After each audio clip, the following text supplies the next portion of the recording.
Thank you very much. Thank you.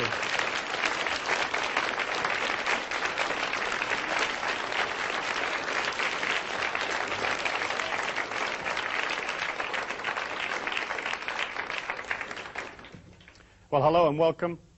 Today we'll be doing our Mastery of Money seminar. And what we'll be doing is basically looking at esoteric concepts to allow you to get the money that you want in life. Not necessarily to become millionaires or to become very, very wealthy, but to have enough money to go through the physical plane, to buy those experiences that you need for yourself and for your loved ones, and to feel a sense of it all just coming to you naturally as an outpouring of the love and the creativity that you put out, rather than this whole concept of like working hard and struggling and forcing the whole thing to come about for you. Basically speaking, the way that I handle esoteric money is I teach people to raise their energy. I teach you to become more life force, more power, and then when you do that, people will be pulled to you. People will show up. They're going to crawl over the walls and under the doors, and they're going to lower themselves in through the ceiling, and they will be there. And when they show up, what you have to do is bill them. You have to have a way of billing these people so that you can basically make money. And that means being organized, having a product or a service or something that you can give to these people when they show up in your life. For you to raise your energy and have all these people show up and then you haven't got a way of working it with them, you won't have the abundance, you won't have the creativity, and you won't have an energy pattern that will go all the way. And basically, some of you are going to need lots of money. You're going to need loads and loads of the stuff in order for you to buy those experiences and to create the changes that you hope for yourself. When you look at the physical plane, you can understand that it isn't designed for people to be rich. If we divided all the wealth up in the world among all of the people, okay, in fact, everybody would be millionaires. But the system is so designed that a few people have the wealth, and the rest of the people do not have the wealth. And because it is designed like that, and because it's come down from thousands and thousands of years, the common man has to put in a certain amount of transcendent energy to pull himself or herself out of a system that isn't designed to assist you. I mean, imagine if you could go to work and in 1 week you could earn, let's say, $2 million. And you think, oh, Friday, I think I'll retire from here on out. The system isn't designed like that. The way that the system is designed is that if you work really, really hard, it will spit out just enough cash to keep you just above what I call the revolution level. You know, where you're not out in the street tearing the system apart, but they fed you just enough to keep you going so that you don't blow away the system. The world that we live in is just owned by a few people. You know, let's say 500, 1,000 families own the entire world, okay? And they also own the governments, they own the societies, they own the banking systems, they own all the financial institutions, they dictate what interest you'll pay, how much rent you'll pay, what mortgage terms you will receive, you know, what your car payments are. They decide everything for you. And they also decide how much money the average man in the street will have.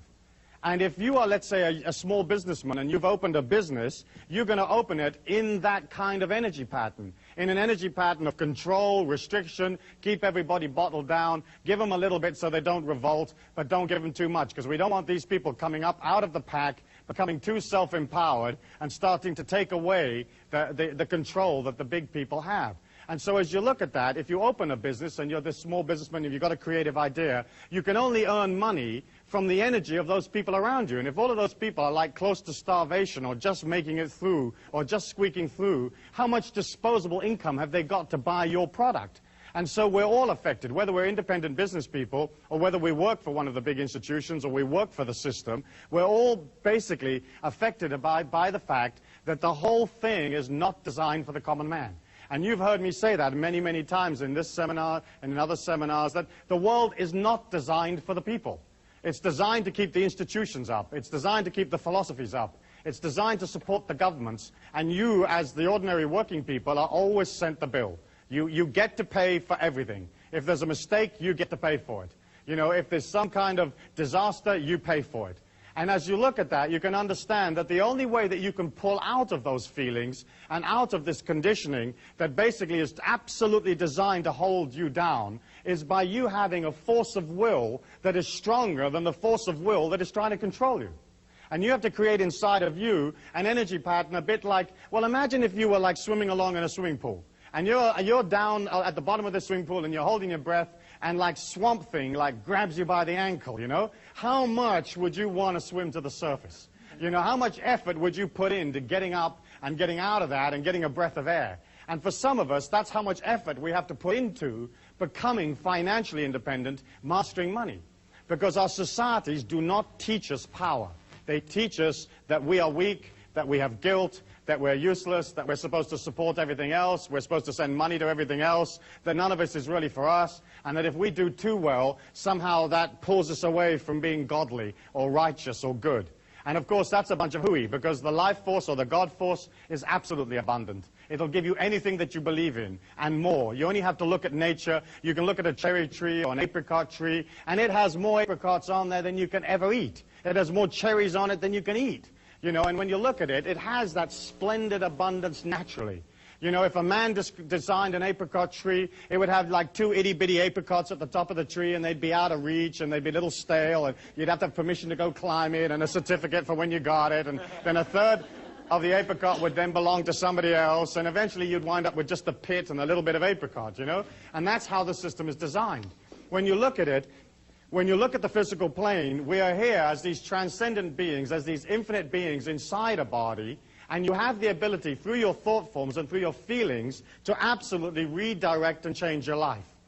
I believe that you're not your body, that you're not your mind, that you're not your sexuality, that you're an infinite being inside a body, and that you took on the limitations of the physical plane in order for you to be able to transcend them. The physical plane, the humans that are on this physical plane, are basically like in a circle. And the circle is created by the electromagnetic waves of the brain that set up this field or this force field that we all live in. And that force field cuts us off from the abundance of the life force. It cuts us off from the God force. It cuts us off from other dimensions of existence and makes us or gives us the illusion that what we see is real.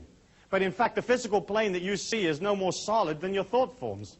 It's no more solid than the feelings that you have within you. The fact that the physical plane is moving at the speed of light gives it the illusion of being solid.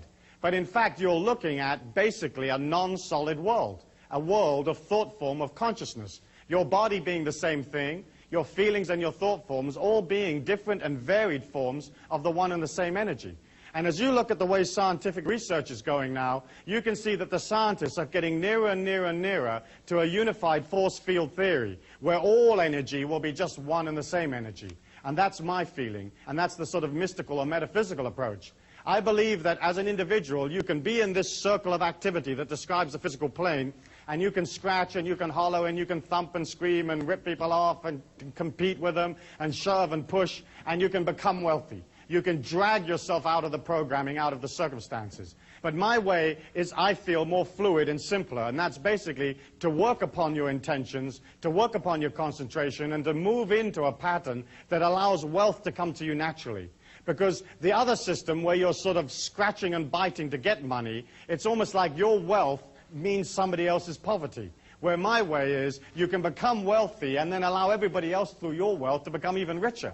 It's not like there's any limit to how much is out there. And it's not like there's any limit to how much money you can have. There are millions and millions of dollars every day that are lost and left lying around, and people die and they just leave it in little sort of carrier bags someplace.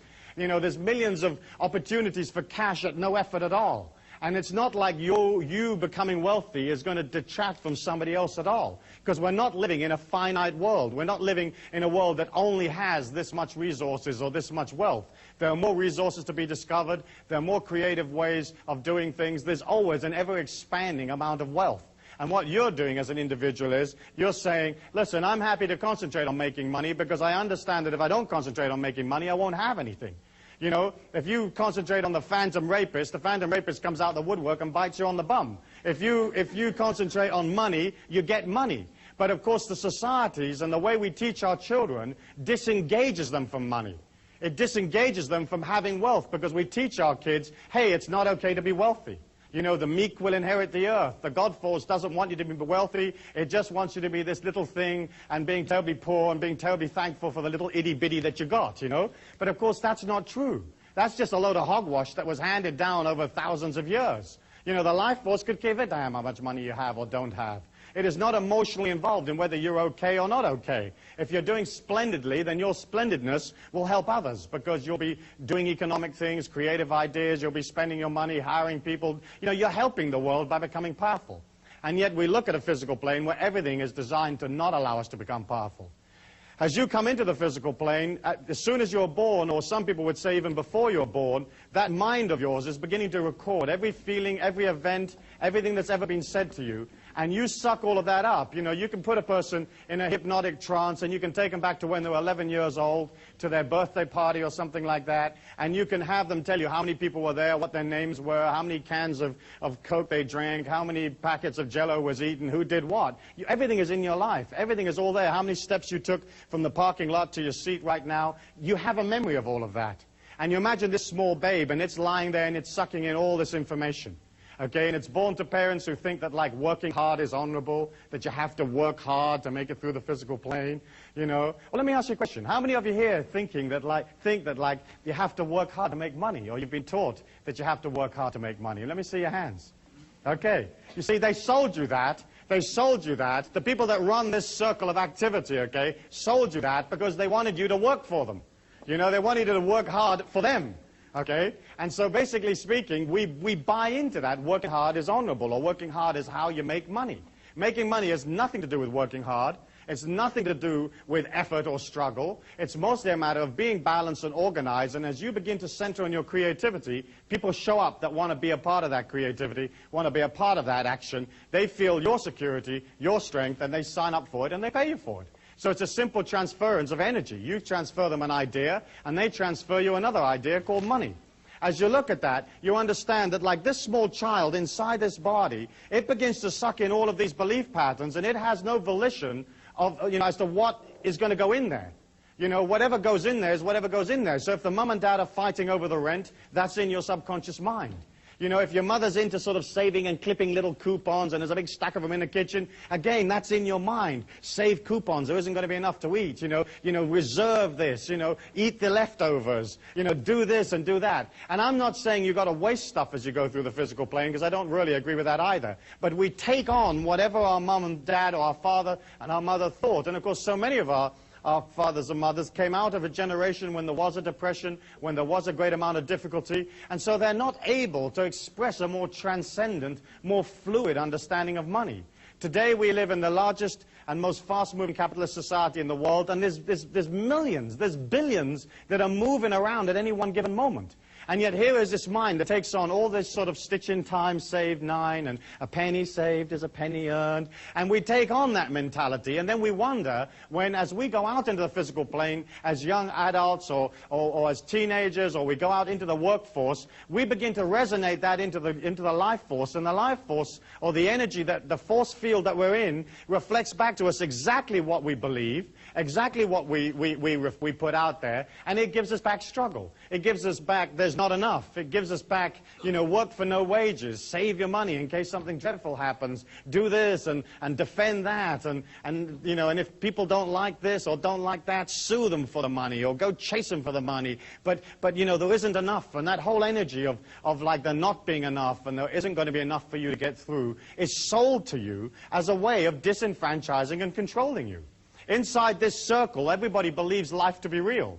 And the circle is created, as I said, by this electromagnetic energy that leaves your body, which I believe is created by the oscillation of the brain waves. And so as we look in this physical plane, we're looking at a physical plane that deals totally with manipulation, totally with restriction, and totally making sure that you don't come out of the pack. Okay? As you're going through the physical plane, you're taking in everything that you hear, everything that you feel, everything that's ever said to you, and you're also taking in all the rest of the energy. You're taking in energy subliminally. You're taking energy in below your threshold of consciousness that you are not even aware that you're taking it in. And we know from the subliminal tapes that we sell through our catalogs and so on, that the mind has an ability to hear affirmations that are placed 40 decibels below regular earshot. And so we have a track of music that rides up and down, you know, getting louder and softer. And underneath this track of music is a loop tape that runs these very powerful affirmations that are designed to create behavioral change. And as that loop rides up and down with the music, it stays 40 decibels at all times below the music, below the earshot. And we know from our research and the research that's been done in various universities in the United States that the inner mind hears that and accepts it. And yet think of you, you know, you're going through life, and how many sounds and how many feelings and how many opinions are you a part of that are very debilitating, that are very weakening, that you may not have chosen, but that became a part of your mind, you know? Like you'd be at the supermarket, and like somebody in two lines or two aisles further over to the right might sort of pick up a can of beans and go, oh, look at the price of those beans, the world's falling apart, bong. And that would enter your mind if it was 40 decibels below your regular earshot. So you're a product of not only what society has told you you can't have, not only what your parents told you couldn't have, but you're also a product of all the thoughts and feelings of the people around you.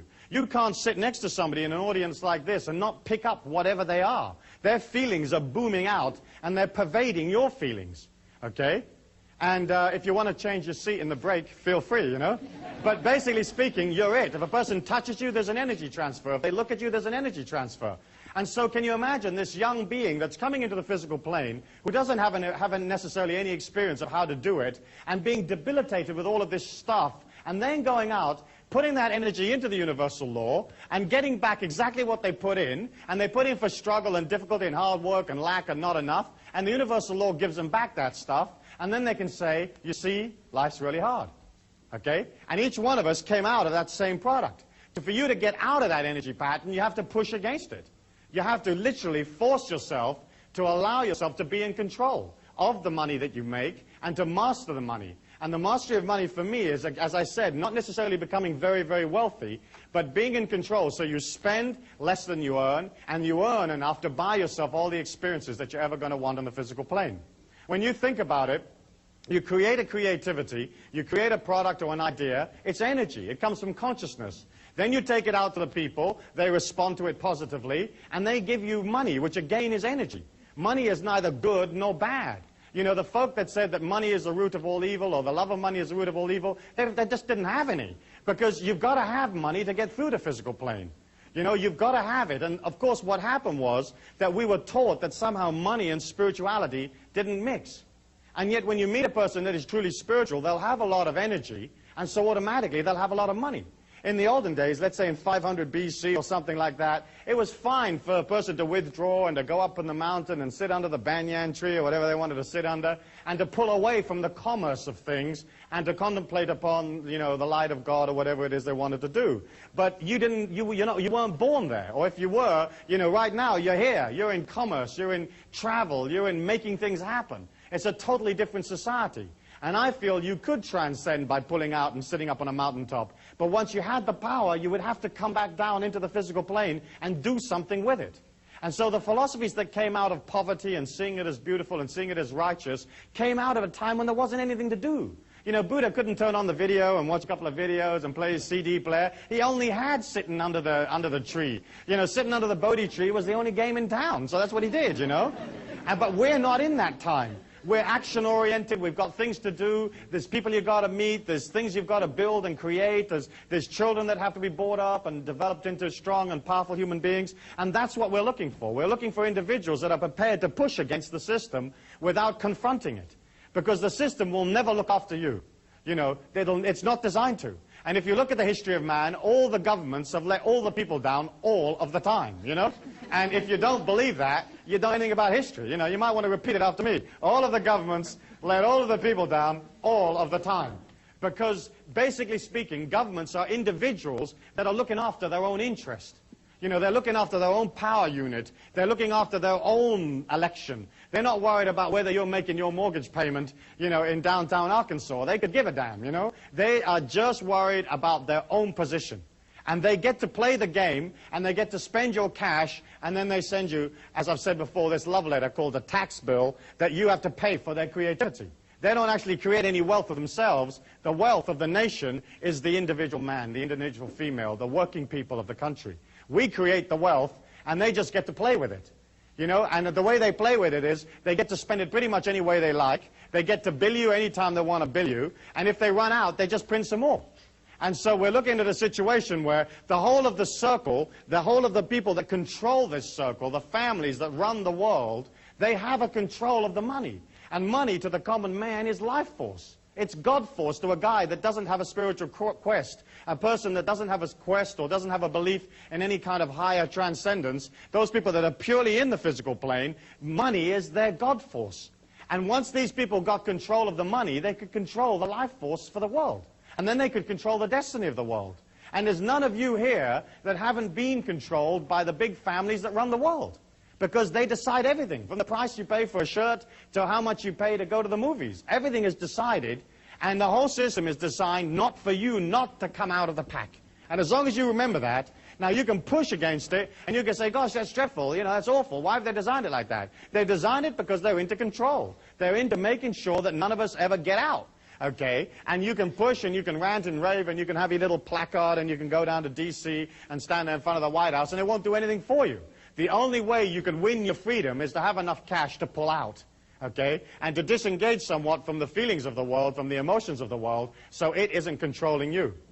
Okay, and that to me I think is incredibly important because you've been sold this bill of goods that says you can't have it, and then the whole thing is designed, and if any of you do too well, they take the money back from you. All the money you have is basically on rental. You don't have any wealth of your own. I mean, look, for example, in property taxes, okay? They take, let's say, 1% or 1.5% of that property from you every year, okay? And governments go on for hundreds of years, so they can wait to get the house back from you. But they take, let's say, 1% a year. In one generation, they've got a quarter of your house. They didn't do anything for it. They never paid you. I mean, nothing happened. They just took a quarter of your house back. In 2 generations, they got half the house. In 4 generations, they'll own all of the real estate of the country. And that's how property taxes work. You know, so you think they've got your interest at heart? No, they just chip in a little bit of your income back, and they time it or they place it so that it's like this creeping thing that you're never really quite aware of. You know, and then suddenly you think, my goodness me, I've given 9% of my house back to these people. Why did I do that? You know, well, you did it because they passed a law saying you had to do it, and you don't have options. I believe in obeying the laws, but I also believe that you can design your life to take maximum fluidity within the law. You know, within the tax structure, within all of the things that you are allowed to do, that the people that control this circle allow you a certain amount of modicum of like elbow room, and then you use that in order to become powerful. And so, as you look at that, you can see that for you to become powerful, to have enough money, you have to begin, first of all, to look at what's stopping you getting money. You know, what are these feelings inside of me that don't allow me to be wealthy? Because for you to be wealthy and to become wealthy and to have people show up and they want to share their wealth with you, because there's only one place that you can get money, and that's from the other people in the physical plane. Because we're the only people that believe in that stuff, okay? You can't get it from any place else other than the other mugs in the game with us. And so we have this energy that's absolutely neutral, and you have to create an energy from within yourself and then get these people to come along and give you the cash. To do that, you have to look at, hey, what do I really feel? You know, what do I really feel about money? And when you look at how we deal with money, you can see that, like, for example, you may have had feelings. I know I certainly did. I remember thinking that if I became too successful financially, somehow it would pull me out of the society that I lived in. You know, like if I do too well, I might have to leave this ghetto, you know, that kind of feeling, you know? Or if I do too well, all my friends won't like me anymore. You know, or if I do too well, it may not be as loving or as strong as God might want for me, you know, because I bought into the fact that God wanted me to be poor, you know. And so as you look at that, you can see that, like, we have hundreds of these limitations. I mean, thousands of them. You know, stitch in time saves 9. You know, there's one. You know, what does that mean, for goodness sake, you know? If the thing tears, chuck it away and buy another one. What are you doing all the stitching for? I mean, who's got time to do stitching and stuff, you know? Oh, stitch. You know, I mean, you get another. It's as simple as that. But we buy that. We buy, for example, things like women are no good at figures, you know, like they're no good at mathematics. That means that somehow or other they're not going to make so much money. And, of course, women are just as good as anybody else with mathematics. You only need an $8 calculator. You can work it up to $10 billion, you know. And I do a lot of business with females, and we travel all over the world, and we use a lot of feminine talent in various areas, and they know how to charge, and, you know, they know how to make it work. I mean, it's simple. It's like, well, here's $1,000, lady, and here's $20,000. Which would you like to have, you know? I mean, it's obvious. You don't have to be brilliant to figure that one out. And so, you know, we buy that stuff. We buy that stuff. We buy, like, getting inside the little circle, getting in the corporation, and taking what they eke out for us, you know? There are other types of limitations that deal with, like, religious beliefs, you know, where if you're not, you know, you're not holy if you're rich, or that kind of thing. And then, of course, we have all the limitations that deal with, well, if I do too well, you know, nobody will like me. If I do too well, it'll be such a responsibility looking after all this cash. You know, how the heck am I going to figure out what to do with all of this money? You know, if I do too well, you know, it will cause me problems. I'll have all these responsibilities. I'll have to defend it and so on. And we buy that stuff. philosophical limitations about your relationship to money. You know, spiritual limitations of one kind or another, sexual limitations. You know, maybe if you're a minority, you may feel that in this society you don't have the ability to do as well as the people that are in the majority, like as if the God force of the money knows what the color of your skin is, you know, and thinks, oh, I'm going to give this guy a hard time because he's different or something like that. And as you look at that, you can see that all of the people out there in a society or in a circle that is not designed for them to do well with anyway, and all of the belief patterns they've got and all of the limitations, you can see that, like, you can understand why the people aren't rich. You know, why they never make any cash. Let me ask you for one or two of, like, those standard limitations that we're all a part of, those limitations that are so much a part of our culture. Perhaps you might like to kind of wander around and pick up a few for me. Great. Stuart, there's one my mum always used to say, you've got to save for a rainy day. Absolutely. And if you save for a rainy day, of course it rains, you know, it has to. Because that energy of putting in the negativity pulls to you the rainy day. You know, the very fact that you believe you're going to be a part of a disaster means the disaster will happen. And if you put a whole bunch of dry food in a hole in the ground, you know, because of that energy of defending yourself, you mount 2 machine guns on the roof, you put your granny there defending the house, defending the street, then what happens is that energy pulls to you the disaster because of the negativity that you're putting out. And if you put this dry food in the ground, something will happen, and this moose will come along and it'll do itself on its food, on your food, and there goes your stash, or there goes your stock. You know, let me ask you for some others. If you have any money, don't tell anybody. Yeah, if you have any money, don't tell anybody, because some reason or other that's going to either make them angry or jealous, or they're going to come around and try to take it from you. Of course, that's a load of nonsense. If you're wealthy, you just feel wealthy. I think you don't want to be brash about your wealth and sort of showy or too showy, but you got to spend it. There's absolutely no point in having money if you don't get rid of it. The whole point of it is to keep it moving and keep it flowing. Money, of course, is like manure. If you pile it all up in one place, it stinks. If you spread it around, it makes things grow. Right?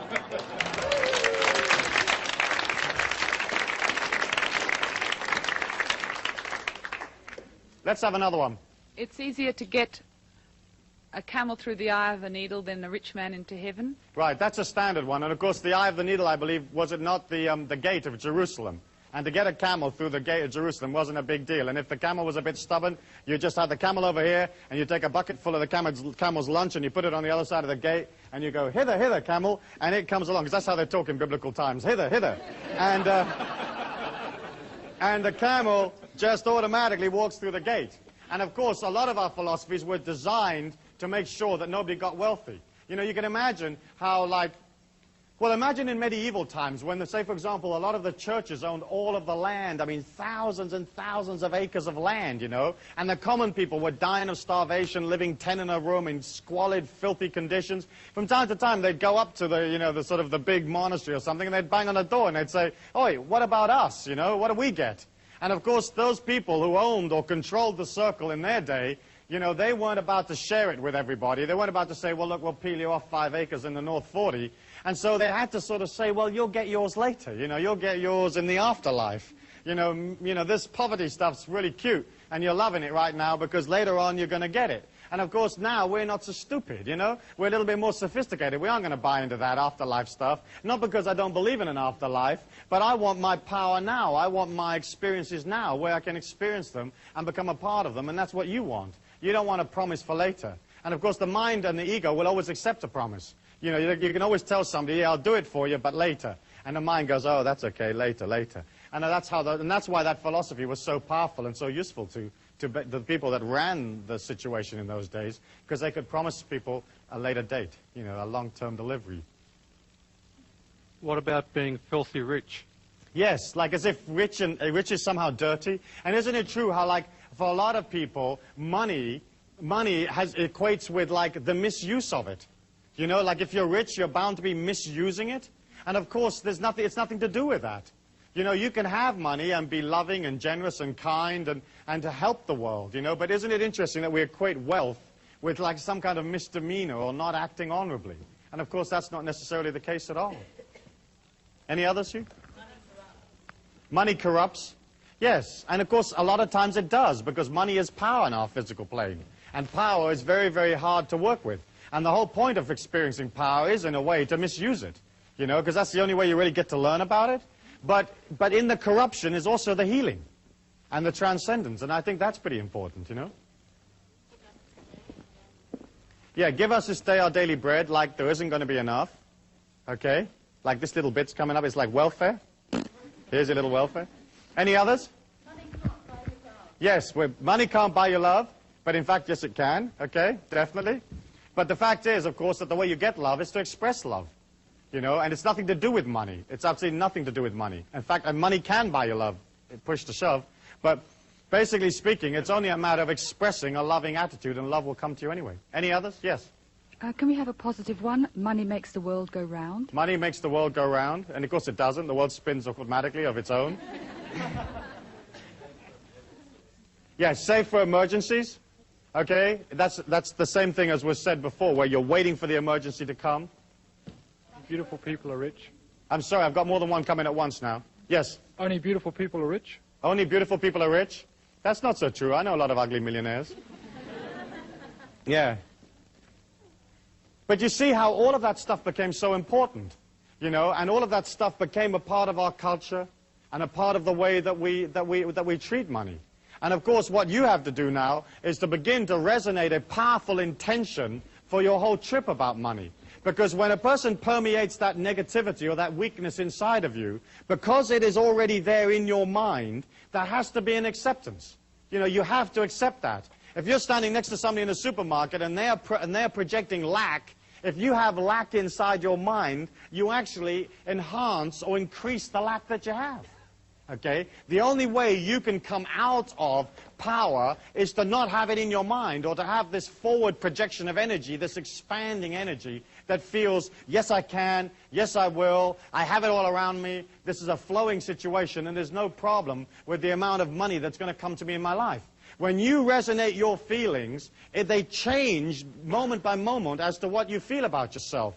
If you feel negative, you begin to create inside of you a feeling that pulls energy to it in a kind of imploding or coming in parabola of energy or curve of energy. And negativity has a way of resonating, so it sucks other feelings towards it. So if you're negative, you'll pull to you somebody else that is equally negative. If you're negative, you'll pull to yourself energy patterns that are disastrous or tend to fall about. And at the top of the curve, you know, it's just little niggly things that go wrong. You know, the car won't start, and this happens, and the handle comes off the bathroom door, that kind of stuff. But then bit by bit, as you begin to resonate the negativity after a long period of time, then suddenly the whole energy pattern begins to break up around you, and the whole thing drops on your head and collapses on top of you. You know, whether it's a financial collapse, or whether it's a collapse of your physical body, or collapse of a relationship or some situation, it's because through the negativity, you pull that to you. And by pulling it to you, you suck from the physical plane, and you suck only those parts that are congruent to you. If you imagine yourself walking along in this bubble of energy, okay, all of life is coming at you at the speed of light.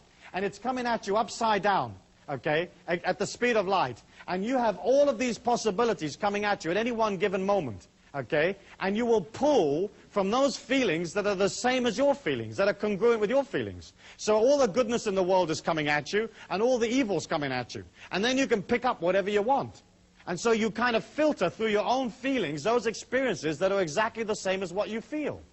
And so as you maintain and establish a negative energy pattern, or a pattern of limitation or lack, it begins to pull in on you, and it pulls from the physical plane all of those things that are exactly the same.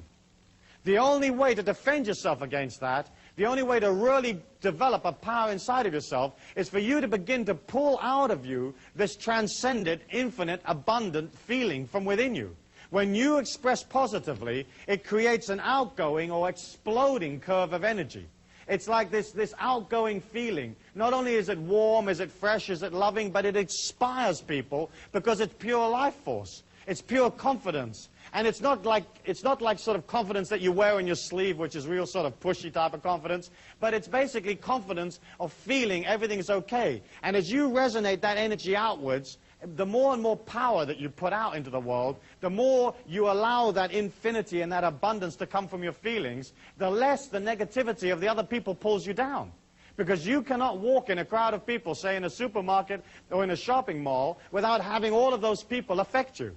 And you've all experienced it, where you've got out of a car and you've walked into a mall and you've only walked like maybe 100 yards or 200 yards and you bought like a can of something and you walk back to your car and you're absolutely exhausted.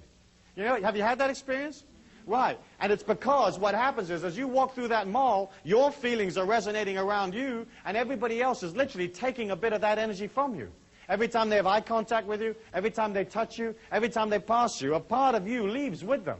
Unless you're resonating this everlasting supply from within yourself and resonating it powerfully and strongly. Then what happens is you get into the habit of holding your energy, holding that power to yourself. And it's the same way, again, with money. If you feel confident about it, it begins to be there. It's like natural. But you can't come from like way down here in a state of, let's say, limitation and poverty to something up here where you're walking with or a part of absolute abundance. You know, if you resonate poor feelings, you have to stay poor because universal law's got to reflect that. And so the name of the game as you begin to master money is one, allow yourself the patience to go beyond the old stuff, the old garbage, and two, begin to resonate in your feelings the abundance that you're a part of. And here you have to be very, very careful because a lot of people begin to think, oh yeah, all I've got to do is act abundant, act powerfully, act transcendent, you know, buy a lot of stuff, buy a lot of fancy clothes, and abundance will come to me. In fact, what you've got to do is you've got to begin to see abundance in those things that you actually have. Okay? It's not a matter of like going out and spending a lot of money on French clothes or something and then being in debt because that very fact that you're in a debt is going to pull you backwards. It's more like saying, okay, around me I have this and I see beauty and abundance in it. And then, as you begin to become more and more confident and you have more and more surplus income, you can begin to create affirmations of abundance in your feelings that actually affirm, hey, I'm doing fine, I'm doing well. And so, yes, go out and buy a good suit. Go out and buy a fine dress, a fine pair of shoes, whatever it is, you know, and have one, but have one of the very, very best quality. If you go for the cheap and the cheerful and the discount, it's always has that energy. You know, a discount, say, vacuum cleaner has a discount vacuum cleaner's energy. And I remember my wife once buying this vacuum cleaner. It was at a used machinery shop, you know, one of those places where they sell used appliances. And she was all proud of herself because she'd got this thing for $15. And she wheels in this vacuum cleaner, and it looked like a $15 vacuum cleaner, you know. In fact, to me, it looked like she'd been ripped off at $15.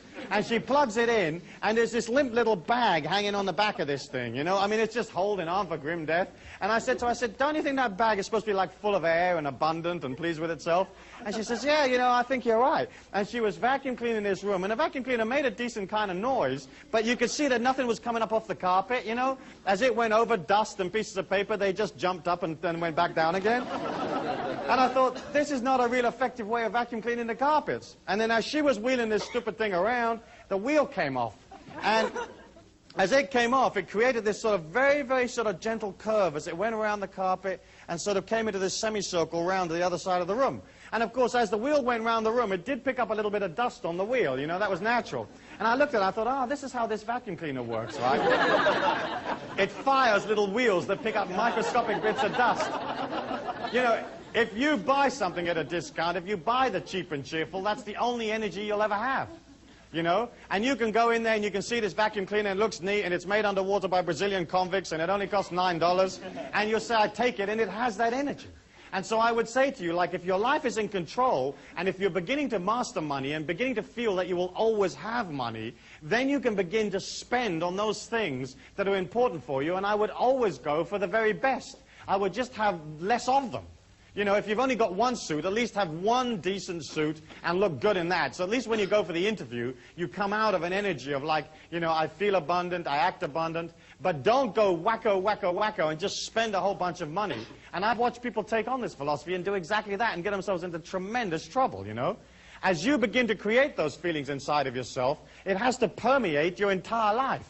You can't have, like, let's say, one nice dress and then buy a $1.99 pair of shoes, you know, plasticky ones. And you can pretty much always tell people buy their shoes, because only people that have got money spend money on shoes, you know, that buy decent shoes. So you'll get somebody that's wearing this incredible dress, and then they're wearing these pair of shoes, and they're like this little plasticky pair of shoes. And you can suss it out. I mean, you can say, oh, my gosh, look at that. You know, if somebody comes in for an interview and they're beautifully dressed and they're wearing a decent pair of shoes, you know that that person, you know, feels good about themselves, feels strong. And of course, how much money you make is exceptionally intimately linked to how good you feel about yourself. Because it's a function of the ego to devise a system for its own survival. It's a function of the ego to try to win acceptance from the people. It wants you to love it. You know, you want people to come up to you and love you. And so what happens is, as we go out into the marketplace, we have a tendency to sort of charge less or not charge anything at all, just to win people's acceptance. And that's the same thing about being sucked into what people think about us. You know, if you're not sucked into what people think about you, you just go about your life, what they think about you is their problem, not your problem, then you can begin to charge what you like for your services. And if you're coming out of energy, and you're coming out of love, and you're coming out of transcendence, you're basically selling a higher ideal, and there isn't any limit to what you can charge. But so often, you'll do an incredible job for somebody, and they'll come up to you and they'll say, how much do I owe you? And you'll say, no, you know, I don't need any money, you know. I mean, how many of you have done that, you know? I mean, I watch your heads nodding, you know, yeah, no, I don't want that. And what you're sort of saying is, please love me. You know, if I do this for absolutely nothing, will you love me, you know? Or you've said, yeah, you know, okay, but it should normally be $100 and just give me 20 or just give me 10 bucks and that'll be enough. And it's a way of like not feeling confident about yourself. When you give something, when you sell something to somebody, when you give them a service, when you do something for them in a commercial act, you're loving them. You're helping them. You're assisting them, you know? You're delivering this refrigerator to them, and that saves them going all over everywhere and finding a refrigerator or building one themselves. You know, when you transfer goods and services to people, it's a way of loving them. And so if you love them, why wouldn't you have them love you back by giving you their money? You know, if you come out of energy and you come out of dedication and you come out of service, there isn't any limit to how much you can charge, within reason. And I don't believe in rip-off, or I don't believe in overcharging, but I certainly don't believe in undercharging. You know, and so many of you don't charge enough. You don't charge enough for your labor. You don't charge enough for your products, because it comes out of like that self-image that says, oh gosh, I'm not really worthy for all of this, so I really shouldn't be charging that, or they're not going to love me if I don't charge, you know, if I charge so much. But in fact, when you can see the transactions that you're involved in life as energy, then you're not involved in the emotions of how much things cost. It's a fact of the commercial world that the more quality you put into something, the more you can charge. And at the top end of the scale, you know, you can charge anything you want. And so you're looking at trying to put energy, trying to put yourself into your commercial endeavors, whatever they might be. I mean, so often you'll go into a business, you'll go into a hotel, you'll go someplace, and the whole energy of the place is bland. You know, nobody's in it. Nobody cares. It's institutionalized. It's like press a button and this thing comes out, and you don't feel good about parting with your money. But when you're with a person that's enthusiastic, they're happy, they put their heart and soul into the product, you don't mind. You feel the life force, you feel the God force, and that inspires you. And so it almost feels like you're transferring money to another part of yourself. You know, if the other person is sort of demanding, or they don't have any energy in it, or they're institutional, there's a sense of loss. You think, oh gosh, I've paid for this room, but I don't know if I really liked it, you know. It's very much a matter of putting yourself into your life, into your commercial life. And that's important. When you can subjugate your ego and put that underneath the ego of your customers or the people that are pulled to your life, then you have the ability to serve them. And that doesn't mean that you're going to lose any sense of identity inside yourself, because you're not. But you're going to come out of loving people by serving them. And serving them is like looking them in the eye and finding out what they want. You've got to remember that you're dealing with a person who's maybe scared or lonely, or their body aches, or they have a need, or they need friendship or company, or whatever they've come up for. Because what they've showed up for in your life may not necessarily be the product. You know, it may be some totally different reason. They've come around for healing of one kind or another. And if you can put yourself underneath them, then what happens is they feel your support. And there isn't a person out there that doesn't want to be supported, that doesn't want to feel more secure, because the name of the game out there is basically feeling insecure, feeling scared, feeling fearful about the fact that you don't necessarily control life. And so there you are. You're this confident, smiling, heroic being, and you get up underneath the person and you come out of service. I'll never forget an incident that happened to me in Washington, D.C., where I was going into a seminar.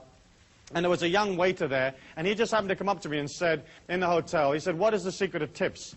And I said to him, the secret of tips is to get underneath the customers, you know, to get underneath and really serve them. And he said, well, what do you mean by that? And I said, what I mean is that for the time it takes you to serve this person and to be with them, you'll subjugate your ego for their needs, absolutely. And so rather than coming out of like thought forms of, oh gosh, when does this shift end? And look at this guy, I really don't like the way he's dressed. And oh goodness me, he's asked me for some more peanuts. And oh goodness me, I'm rushing about. What you're doing is you're coming out of, how can I help you, sir? What can I do for you? You know, would you like ice? Would you like lemon? What would you like? You know, would you like it on this side of the glass or that side of the glass? You know, would you like another pillow, another cushion? What can I get for your lady wife? What would she like? You know, there isn't anything while you're in my care that I won't do for you, you know. You want me to take your canary for a walk while you're having a drink? No problems, you know. And I left this young waiter with this information about coming out of loving them and serving them. And I went off and did my seminar, and when I came back from the seminar, he came up to me and he says, this is totally fantastic. He said, I've never had a day like this ever in all the time that I've been a waiter here in this hotel. And the previous record for tips in one shift for me was $42. And in this particular shift, I earned $160 in tips for the very first time. So this young man had quadrupled his tips by just serving. And isn't it true, as you go out there, you'll find mediocre restaurants, mediocre hotels, mediocre airlines, mediocre everything. You know, you walk in the door and they can't even be bothered with you. They're not organized. They're not interested in what you want. You know, and you get this feeling of like, hey, I'm not a customer. I'm not a person. And you don't buy, or you limit the amount you will buy. And you don't feel this expansion and this power inside of you. And so as each of you begin to look in terms of like developing a way of becoming independently wealthy or developing some kind of creativity so that it gives you more wealth, all you really have to do is serve. And serve is energy. And the people give you back another energy called money. And then you go spend that on the experiences you like, which is again energy. And I think that's vital, and that to me is the key. That there isn't anything more than just coming out of service, coming out of being organized. You know, and being organized is a simple thing. You just get organized. You get, hey, what do I need to make this business work? You know, what are my customers going to want? And when you can subjugate your ego and put yourself in the mind of the customers, in the mind of the people that are going to come to you, then it isn't a problem to figure out what they're going to want. They're going to want to be comfortable. They're going to want to do it quickly or reasonably quickly, whatever it is. They're going to want it to work. They're going to want to be able to have value for money. They may want more than one way of paying for it. But basically speaking, what do they want? And then if you begin to concentrate on making it clean and fresh and beautiful, people respond. And isn't it true that as you go out in the physical plane, most of it isn't clean, isn't fresh, doesn't work? You know, I mean, you turn the handle on the door and it comes away in your hand. You press the button in the elevator and it doesn't go anyplace. You put 50 cents in the Coke machine and no Coke comes out, you know? And the whole of the world is like that. This sort of, this only just working sort of syndrome, you know? And of course, if you move out of, say, America and you go to other places, you have even more experience of things not working, you know? So, for example, in England, whenever I travel there, I try to make all my international calls back to America before I actually leave America. Because trying to get an international operator on the English telephone system, forget it. You can grow old. You know, you can grow old. I've only met one or two people that ever actually got through, you know. And as you look at that, you can see how, like, so much of it doesn't work and so much of it isn't there to help you. Why is this money mastery thing so important to you? The reason it is because we're living at a critical time in the financial history of the world today. We're looking at a banking system here today in the United States where the liquidity of these banks is on average only 6%. In the era going up to 1929, the liquidity of the average American bank fell from like 20% to 12%. And that really, really concerned people. Today, our average American bank has a liquidity of just 6%, which means that 94% or 94 cents of your dollar is no longer in that bank. And the money, that 94 cents that isn't any longer there, has been lent out to all sorts of folk that may or may not give it back. After the oil crisis in the 70s and in the war in the Middle East, the sheer amount of money that poured into the American banking system in the big financial houses of Europe and so on, that money came pouring in, the greatest transfer of wealth in the history of mankind, and the banks had to lend it out. When a bank takes your money, when it takes your deposit, that's a liability for the bank. The minute they can give it to somebody, lend it to somebody, it becomes an asset in their books. And so there's a tremendous propensity for the banks to kind of get rid of this stuff. It's almost like this hot potato that they're trying to shove onto the next guy. And so when the oil prices went up, you know, in the 70s, these banks went out and they kind of gave the money to everybody, you know. They just dolloped it out and said, hey, you need some cash, take it. And all of the countries out there of the third world and the lesser developed countries and so on, they took that money and they spent it. And they spent it like crazy on all sorts of projects that may or may not have assisted the infrastructure of those countries. And now we're looking at a situation where it's tremendously difficult to get the money back from those countries.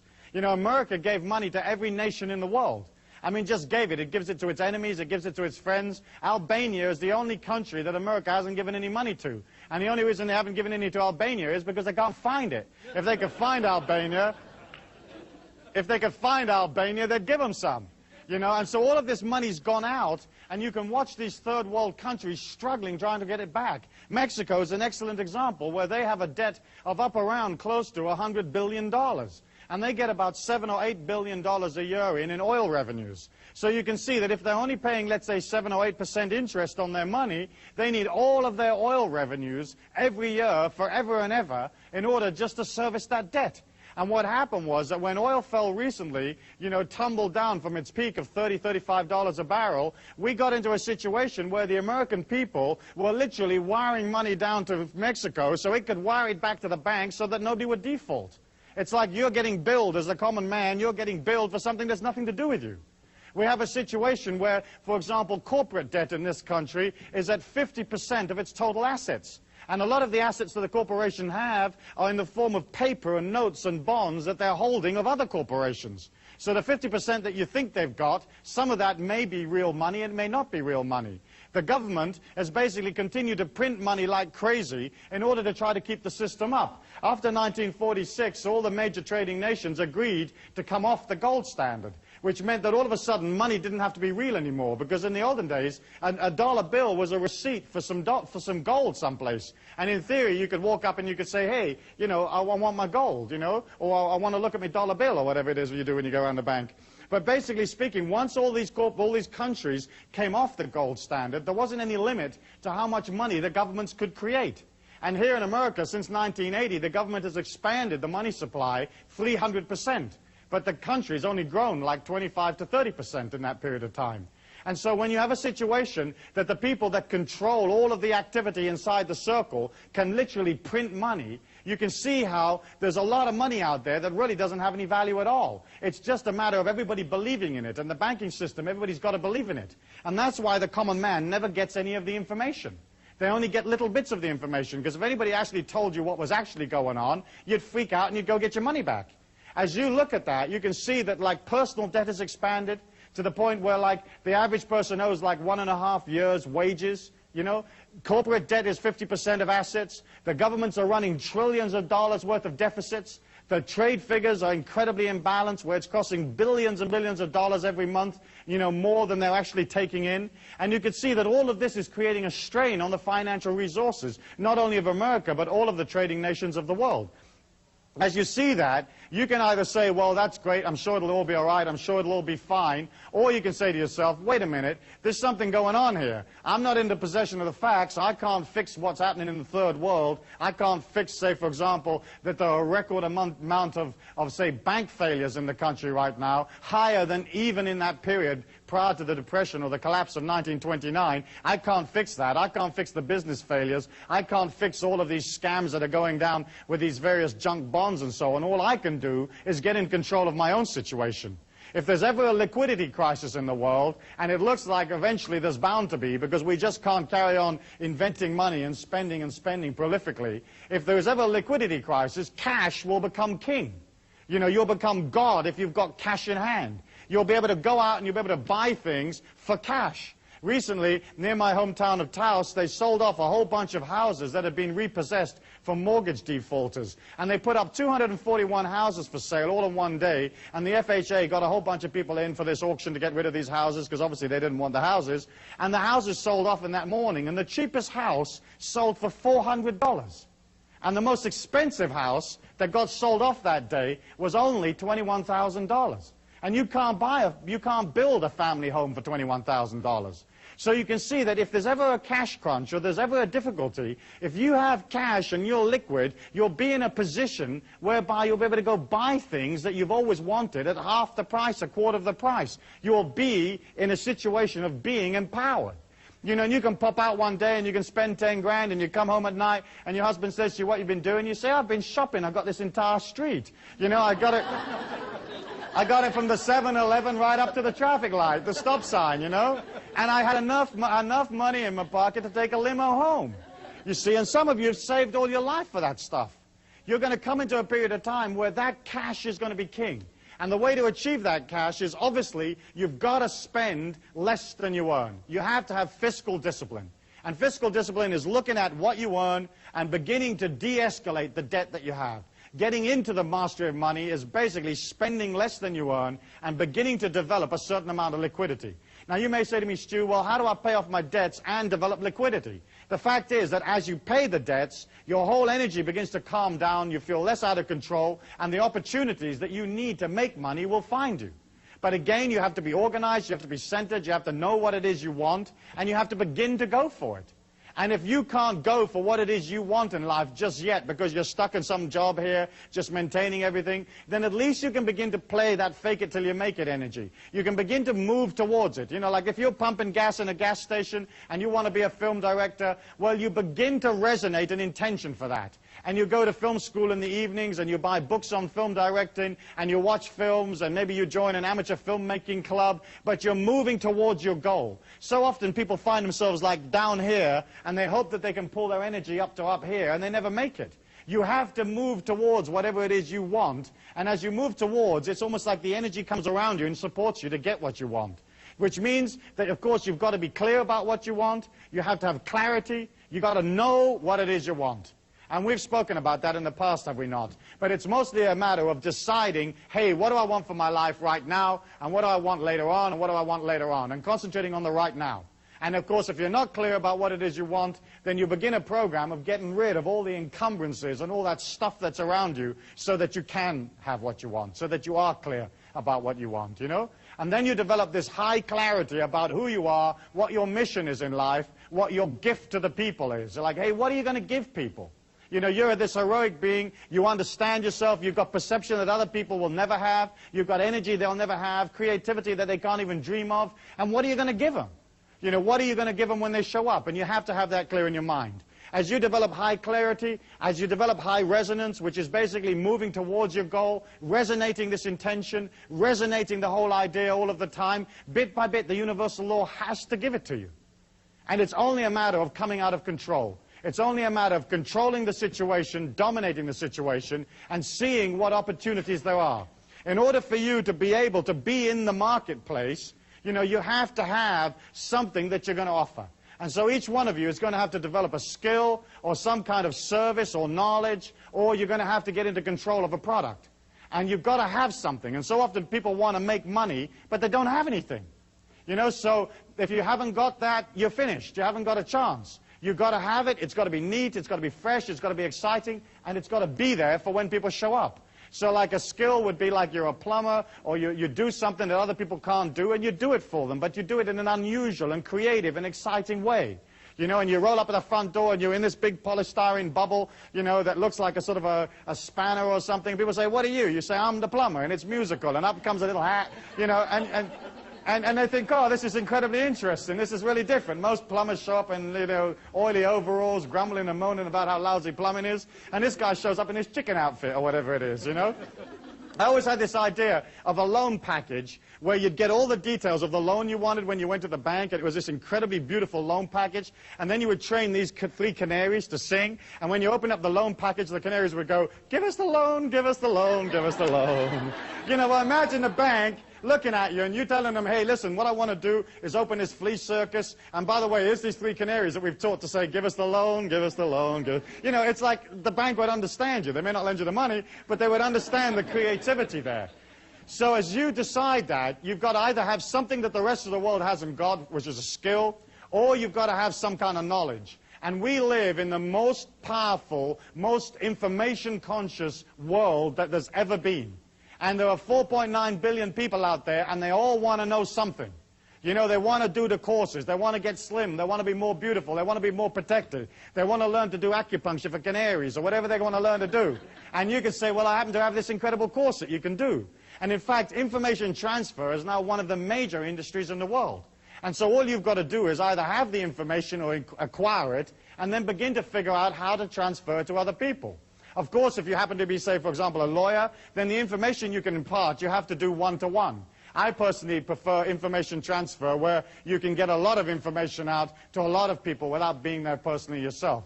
So there's videos and tapes and books and 1,001 other ways of you transferring information to people. But if you have that information, people will pay you. And the reason they'll pay you is because they haven't got time to learn everything themselves. They haven't got time to do it all themselves. They want you to come along and tell them, hey, how's it done? So you've got the possibility of a skill, you've got the possibility of a service or knowledge, or you've got a possibility of a product. And of course the product is by far and away the easiest way of making money usually, because there isn't usually any limit to how many products you can manufacture, ship, and get paid for. You know, knowledge has its limitations in many ways. A skill or a service has its limitations because you have to show up personally and do it. But a product has that incredible neatness that if it works for 10, it'll work for 100, it'll work for 5 million. And, you know, I've heard stories of people that have started companies that have literally made $40 million in the first 9 months of the company. And they had a good product. And they got a lot of people excited about the product. And they got them selling this product to other people, serving the community, giving them this stuff. And they generated 40 million in 9 months from a standing start. So if you have something that is a product, you're in a position to transfer that to other human beings and get paid for it. I think the important thing to remember about a product is that it has to be something that you love, that you live and breathe. You know, if you're selling these little multi-swivel toggle flanges and you love them, great. But if you're selling something that's boring and doesn't work for you and you don't like it and it isn't quality and it doesn't honor the people and it comes out of negativity, your heart will never be in it. And isn't it true and isn't it delightful when you meet a person who's into what they do? You know, and you go in the hardware store, and I hate hardware stores. They give me the creeps just to walk in them, you know. I don't like do-it-yourself. I don't like fixing things. I'm lousy at that stuff. And just to walk in and all those little oily boxes, I mean, it just throws me away. And so if you go in there and the guy's all happy and smiling and he's the sage of the oily boxes, you feel nurtured, you know. You feel nurtured. You feel, oh, this guy really knows. And you don't know. And they ask you all those dumb questions, you know, don't they? They say, well, do you need the quarter of a 16th inch double swivel reversed diddly-diddly? And you go, I don't know. You know, I just want a screw that'll hold the bathroom mirror up. Yeah, but do you want the kind that's the double bolt with the whammy-jammy on it? You know, and you don't want to know. You know, you just want a guy to give you the bolt. You don't care what it costs. You haven't got time to figure it out. You don't want to do like a, you know, a 4-week course in little bolts. You just want a bolt. And so you feel supported. And so often we go in stores and the attendant will say to you, the shopkeeper or whatever, oh, I don't know, I just work here, you know. Does this, da-da-da-da? I don't know, you know. They don't know, they don't care, they're not interested. And I think that if you're going to be transcendent beings and you're going to serve the community by giving them something, you've got to be damn good at it. You've got to put as much energy as you feasibly possibly can. You've got to get organized. You've got to have concerted action in the marketplace. Because all the affirmations, all the visualizations, all the stuff out there, you know, the prayers, whatever which way you have, rub the little rabbit's foot, all of that stuff won't work for you unless you're out there with a concerted action plan. You love it, you live it, you breathe it, and you're happy and excited to deliver it to the people. It's simple. It's incredibly simple. Commerce is just a matter of expanding yourself to do more of it. And that expansion always comes out of control. It always comes out of controlling your environment, understanding there's no limit to how much you can charge. Well, let me ask you, how many of you are going to put your prices up next week? Let's see you. You know, how many of you really believe in yourself? There you go, you see. And people will come into you and they'll say, well, isn't this massage $40? Normally, you know, I understand now you're charging $80. And you say, yeah, I'll charge $80 this week. I feel good about myself. Next week, I'll feel even better. I'll charge $160. You know, and you begin to charge, but you put yourself in it. If you put yourself in it, they won't mind paying for it. And so, again, it's very much this whole philosophy of like pulling out of what the world says you can be, pulling out of the limitations they say you've got to be a part of, getting clear about what it is you want, resonating that intention for yourself, in other words, moving towards it, creating a clarity, creating a power around you, and heading on out. And some of you are going to have to move slowly out of, let's say, something that's restricting into this special kind of freedom that you're developing for yourself, but you begin to create it. You can begin to create it by developing, say, a hobby. There's a million of you that have various kinds of hobbies where you can make money on them. And I know guys that have converted their hobbies into multi-million-dollar businesses, where there's things that you know, things that you're interested in, and you can begin to form associations and begin to meet people.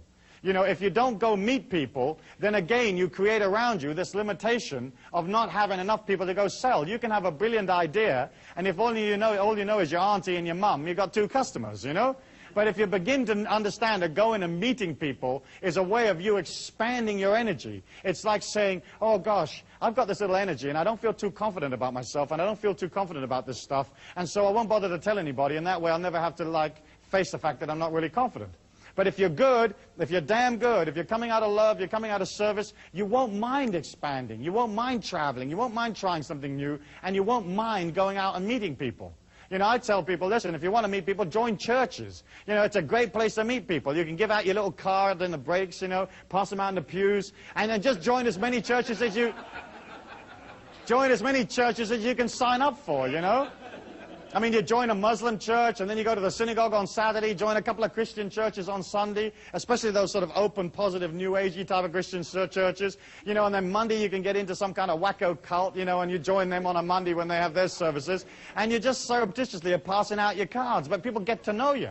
Because I've watched people develop ideas that were really cute, that were really neat, and go out into the marketplace and have an initial burst of activity and then fizzle out.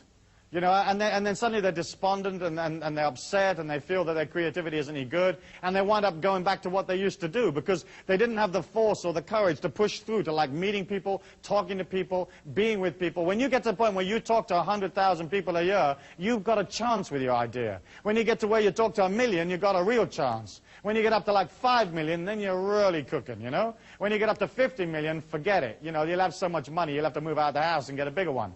Because it's people that are going to give you the cash.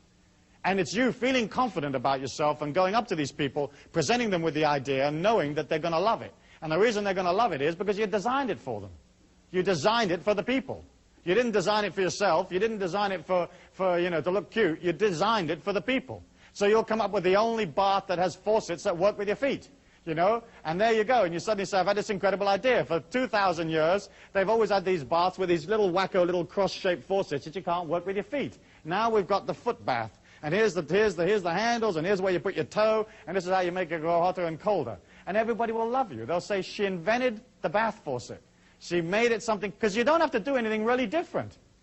You know, you don't have to come up with some incredible laser-operated sandwich-making machine. All you've got to do is come up with something slightly different. You know, and you've heard me talk about the pizza parlor, where, like, you can be one pizza parlor in an entire society of pizza parlors, where there's 17 in the street. But you could still make that pizza parlor so interesting that everybody's breaking their neck to come, you know? And there you are, you've got your pizza parlor, and you've dug this big hole in the middle of it, and you've got, let's say, like a 20-foot drop and some alligators in there, you know?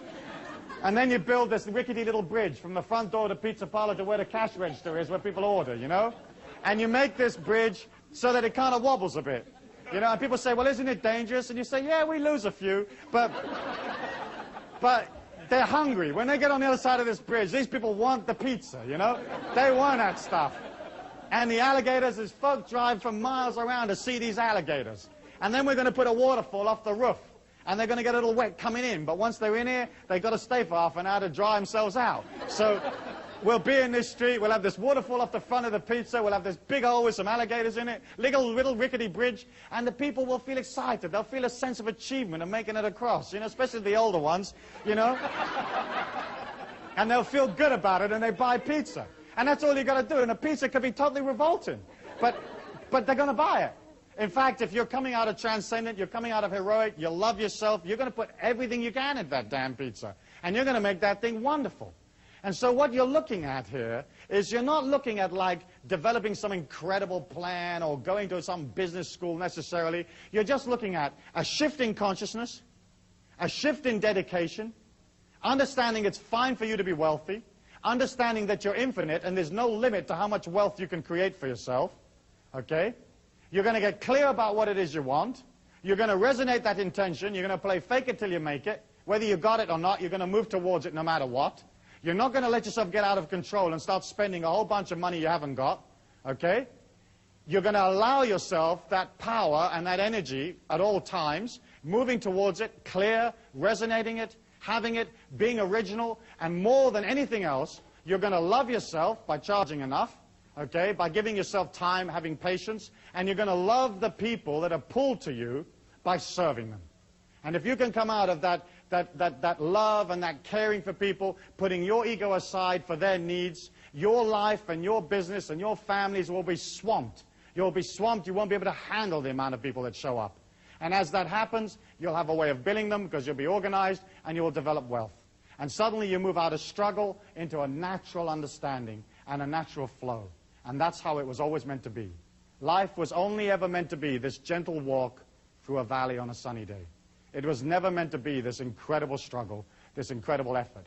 And each one of you has that as a heritage, and each one of you can put that into your life right here and now, today.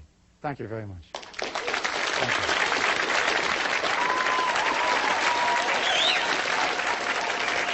Thank you.